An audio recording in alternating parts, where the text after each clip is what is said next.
Hello everyone, అందరూ ఎలా ఉన్నారండి? బాగున్నారా? మీ అందరూ బాగుండాలని నేను ఎప్పుడు కోరుకుంటానండి. ఇది నిన్న ఈవినింగ్ వ్లాగ్ అనమాట. నేను ఈవినింగ్ నుంచి ఇవాళ మార్నింగ్ వరకు వ్లాగ్ తీసానమాట. తర్వాత ఏంటంటే ఈవినింగ్ పైనాపిల్ తెచ్చారు. మీలో ఎంతమందికి తెలుసండి ఇలా పైనాపిల్ని కొంచెం సాల్ట్ వేసి వాటర్లో సోక్ చేసుకొని ఉంచుకుంటే అది కొంచెం తింటే మనకి నాలుక దొరికేసినట్టు ఉంటుంది కదండి. అలా వేసుకొని ఉంచుకుంటే మనకు అలా అనిపించదు అనమాట. కానీ పైనాపిల్ చాలా చాలా మంచిదండి. బ్లడ్ని ప్యూరిఫై చేస్తుంది. ఈ సీజన్లోనే ఎక్కువగా దొరుకుతుంది కాబట్టి తప్పకుండా తెచ్చుకొని తినండి. ఈవినింగ్ అయితే టీ ప్రిపేర్ చేసేసాను. టీ ప్రిపేర్ చేసేసి టీ తాగేస్తున్నాం అనమాట. అంటే ఆ కొంచెం టైం అలా కూర్చొని టీ తాగితే కొంచెం రిలాక్స్గా ఉంటుంది కదండి. ఈవినింగ్ రాగానే టీ పెట్టేస్తాను అనమాట. టీ పెట్టేసి మిగతా పనులన్నీ స్టార్ట్ చేసేసుకుంటాను. మేడ్ వచ్చి క్లీన్ చేసిన వెజల్స్ అన్నీ స్టాండ్లోనే అరేంజ్ చేసేస్తున్నాను అనమాట. ఈ టాస్క్ మాత్రం చాలా టెరిబుల్ టాస్క్ అండి. ఎందుకనుకున్నారు? ఎంత సర్దుతున్నా సరే అక్కడ ప్లేస్ అనేది ఉండదనమాట. అలా సర్దుతూనే ఉంటాను. ఎంత సర్దినా ఇంకా అలా ఇరుకుగా అనిపిస్తుంది అనమాట. అలా ఫాస్ట్గా సర్దుతాను. ఒకటి సర్దుతుంటే ఇంకొకటి పడిపోవడం చాలా చిరాకు వచ్చేస్తుందండి ఒక్కొక్కసారి. అలాగే ఫాస్ట్గా సర్దేస్తానమాట. ఆ తర్వాత ఏంటంటే నేను ఈవినింగ్ టిఫిన్ ప్రిపేర్ చేస్తున్నాను. కళాయి రొట్టెలు చేస్తూ దాంతోపాటు కొత్తిమీర, టమాటా, పుదీనా కలిపి చట్నీ చేస్తున్నాను. ముందు కళాయి రొట్టె వేసేసాను. అది పక్కదానికి షిఫ్ట్ చేసేసుకొని చట్నీ కోసం ప్రిపరేషన్ అయితే స్టార్ట్ చేసేసానండి. ముందు ఆయిల్ వేసుకొని శనగపప్పు, మినపప్పు, జీలకర్ర వేసుకోవాలండి. ఎండుమిర్చి, పచ్చిమిర్చి, కొంచెం చింతపండు కూడా వేసుకోవాలి. తర్వాత ఏంటంటే టమాటోస్, పుదీనా, కొత్తిమీర ఈ మూడు కలిపి చేసుకుంటే చాలా బాగుంటుందండి. కొంచెం క్వాంటిటీయే తీసుకున్నాను. తర్వాత ఏంటంటే ఈ టమాటాలు పక్కన కట్ చేసేస్తున్నాను. ఈ టమాటాలు కట్ చేసి కొంచెం ఈ ఆకు అనేది దగ్గరగా అయిపోయిన తర్వాత ఈ టమాటోలన్నీ వేసేసుకోవాలి. తర్వాత కొంచెం సాల్ట్ వేసుకున్నాం అనుకోండి దగ్గరగా అయిపోతుంది అనమాట. కొంచెం చింతపండు కూడా వేసుకొని మిక్సీ చేసేసుకొని మనం తిరువాత పెట్టేసుకోవడం అంటే చాలా సింపుల్, టేస్టీగా ఉంటుంది చట్నీ. కొత్తిమీర, టమాటా ఎలా చేస్తామో అలాగే కొంచెం పుదీనా వేసుకున్నాం అనుకోండి, పుదీనా ఫ్లేవర్ అనేది మనకు బాగా తెలుస్తుంది అనమాట. తర్వాత చట్నీ మిక్సీ చేస్తాను. అది బ్లెండ్ చేసిన తర్వాత దానికి తిరువాత పెడుతున్నాను అదే ప్యాన్లోనమాట. కొంచెం ఆయిల్ వేసుకొని శనగపప్పు, మినపప్పు, ఎండుమిర్చి, ఆవాలు, జీలకర్ర, కరివేపాకు వేసుకొని ఆ చట్నీ అందులో వేసేసాను అనమాట. కొంచెం పలచగా ఉంటేనే ఇష్టపడతారు. తర్వాత ఏంటంటే ఫ్రైడే కదండి, నిన్న ఈవినింగ్ కొంచెం ఇంట్లో ధూపం వేస్తానన్నమాట. ధూపం వేయడానికి అగ్గలాగా రాజేస్తాను నేను. ఆ తర్వాత నెక్స్ట్ డే మార్నింగ్ అండి పప్పు, పాలకూర ప్రిపేర్ చేద్దామని ముందుగా పప్పుని కొంతసేపు వాటర్లో సోక్ చేసుకొని ఉంచుకున్నాం అనుకోండి, మనకి గ్యాస్ట్రిక్, ఎసిడిటీ ప్రాబ్లం ఉండదన్నమాట. మనం కొంతసేపు వాటర్లో సోక్ చేసుకొని ఒక 10 to 15 మినిట్స్ సోక్ చేసి ఆ తర్వాత కుక్ చేసుకుంటే మనకి గ్యాస్ ఫామ్ అవ్వడం అలాంటివి ఏటి ఉండవన్నమాట. సో నేను ఎప్పుడు అదే ప్రాసెస్ చేస్తాను. దాన్ని తోడు మనకి మనం కుక్కర్లో కుక్ చేస్తాం కదండి, తక్కువ టైంలో కుక్ అయిపోతుంది కూడాను, ప్రాఫిటేనండి. ముందుగా ఏం చేశానంటే పప్పులోని కొంచెం ఉల్లిపాయలు, పచ్చిమిర్చి, కారము, ధనియాల పొడి, జీలకర్ర పొడి, కొంచెం వెల్లుల్లి వేసాను. కొంచెం నెయ్యి కూడా వేస్తానండి, ఎందుకంటే అది పొంగదనమాట. తర్వాత పాలకూర ముందుగా కట్ చేసుకొని పక్కన పెట్టుకున్నాను. అది వాటర్లో వేసి కొంచెం కొంచెం ఉప్పు వేసాం అనుకోండి, దానికి ఏమైనా మెడిసిన్స్ అంటే మందులు ఏమైనా కొడతారు కదండి, అవి పోతాయి అన్నమాట. నేను ఇప్పుడు అలాగే చేస్తాను. ఆ తర్వాత కొంచెం నెయ్యి వేస్తాను. అంటే నెయ్యి కానీ నూనె కానీ వేసుకున్నాం అనుకోండి, మనకి ఆ పప్పు అనేది పైకి పొంగదనమాట. అందుకోసం ఈ పక్కన మార్నింగ్ కదండి టీ పెట్టేశాను అనమాట. టీ కోసం ప్రిపరేషన్ అయితే అయిపోయింది. టీకి ముందు కొంచెం వాటర్ తాగుతాను కదా పొద్దున్నే, అంటే లూక్వామ్ వాటర్ తాగుతాను. లూక్వామ్ వాటర్ కోసం వాటర్ బాయిల్ చేస్తాను పొద్దున్నే. ఆ తర్వాత ఏమో కూర్చొని వాటర్ తాగుతున్నాను.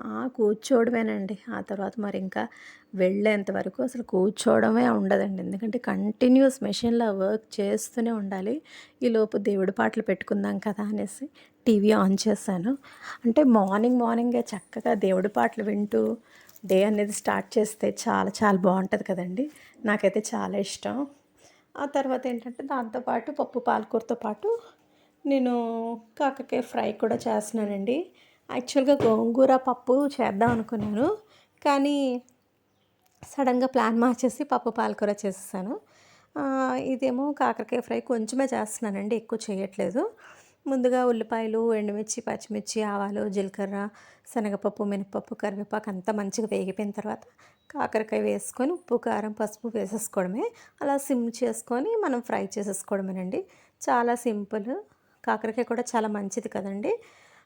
కాకరకాయ అయితే మాకు చాలా ఇష్టమండి. మా ఇంట్లో ఎక్కువగా ఇష్టంగా తింటాం అనమాట. సో కాకరకాయ ఫ్రై అయితే కంప్లీట్ అయిపోయింది.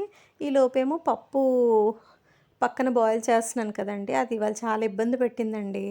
అది ఆవిరనేది మనకు ప్రెషర్ పక్క నుంచి వచ్చేస్తుంటే అస్తమానికి మూత తీయడం, మళ్ళీ పెట్టడం ఎంత టైం వేస్ట్ అయింది తెలుసండి దానివల్ల.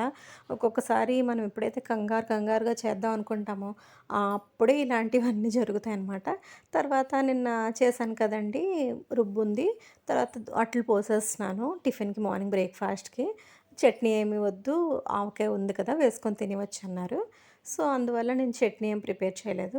తర్వాత పప్పు ఉడికించేసాను కదండీ! శుభ్రంగా మెదిపేసి కొంచెం వాటర్ వేసిన తర్వాత దాన్ని నేను మళ్ళీ తిరువాత చేసుకుంటాననమాట. అలా పెడితే బావుంటదండి. నాకు అలా ఇష్టం అనమాట.